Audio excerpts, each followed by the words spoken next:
الدین النصیحہ، دین کیا ہے؟ خیر خواہی کا نام ہے۔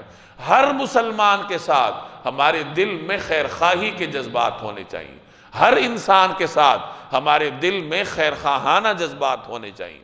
ایک صحابی کے بارے میں آتا ہے، ایک مرتبہ نبی کریم صلی اللہ علیہ وسلم اپنی مجلس میں تشریف فرما تھے، اتنے میں آپ نے فرمایا کہ اب جو اس دروازے سے داخل ہوگا وہ جنتی ہوگا۔ تو صحابہ دیکھنے لگے کہ نہ جانے کون داخل ہوتا ہے، تو دیکھا کہ ایک مسلمان آ رہے ہیں اور انہوں نے اپنا جوتا ہاتھ میں دبایا ہوا ہے اور داڑھی سے وضو کے قطرے گر رہے ہیں، ابھی تازہ تازہ وضو کر کے آ رہے ہیں۔ تو صحابہ کو بڑا رشک ہوا کہ یہ تو بڑے خوش نصیب ہیں۔ اگلے دن پھر یہ معاملہ ہوا، جب مسلسل کئی مرتبہ یہی معاملہ ہوا کہ نبی کریم صلی اللہ علیہ وسلم نے فرمایا کہ جنتی آ رہا ہے، اور آیا وہ شخص۔ تو صحابہ کو حیرت ہوئی کہ آیا اس شخص کو اللہ نے کن اوصاف سے نوازا ہے، یہ کتنی عبادت کرتا ہوگا۔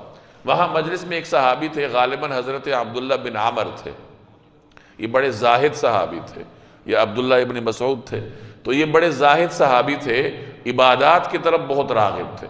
تو انہوں نے یہ سوچا کہ مجھے اس کی رات کی عبادت دیکھنی چاہیے کہ رات کو یہ کس قسم کی عبادت کرتا ہے، کیا ذکر اذکار کرتا ہے، کس طرح اللہ کو راضی کرتا ہے کہ اللہ اس سے اتنا راضی ہے کہ اللہ کا حبیب اپنی زبان سے کہہ رہا ہے کہ یہ جنتی ہے، اور ایک دفعہ نہیں، 2 دفعہ 3 دفعہ۔ چنانچہ وہ اس کے پاس آئے اور اپنا کوئی معاملہ بیان کیا کہ میں نے آپ کا مہمان بننا ہے۔ انہوں نے کہا ٹھیک ہے۔ تو رات کو ان کے ہاں قیام ہوا۔ اب وہ مہمان یہ دیکھنے لگے کہ میں دیکھوں تو صحیح کہ یہ کیا کرتے ہیں۔ انہوں نے دیکھا کہ میزبان تو عشاء ہوتے ہی سو گیا، چادر اوڑھ کے سو گیا۔ تو وہ بڑے حیران کہ یہ تو سو گئے۔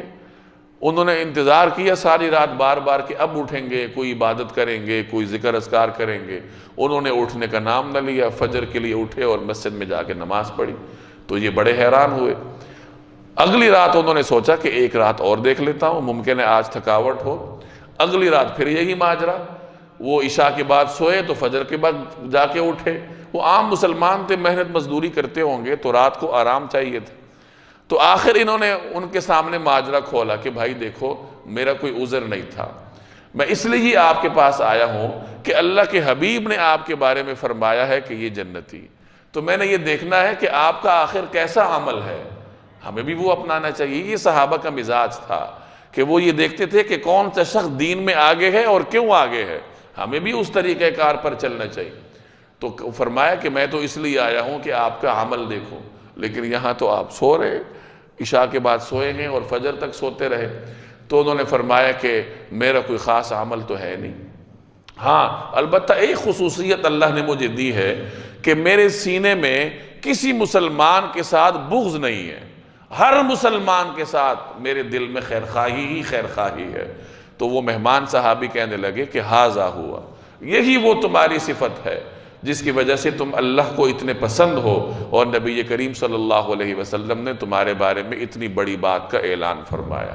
تو یہ لوگوں کے ساتھ خیر خواہی کرنے کا انعام ہے، اور بدخواہی کرنے کی سزا کیا ہے؟ انما بغیکم علی انفسکم، کہ تمہاری جو بغاوت ہے وہ خود تمہارے اوپر پڑے گی۔ ولا یحیق المکر السیئ الا باہلہ، جو برا مکر ہے وہ خود انسان کے اوپر آ کر پڑتا ہے۔ من حفر بیرا لاخیہ وقع فیہ، جو آدمی اپنے بھائی کے لیے کنواں کھودتا ہے وہ خود اس میں گرتا ہے۔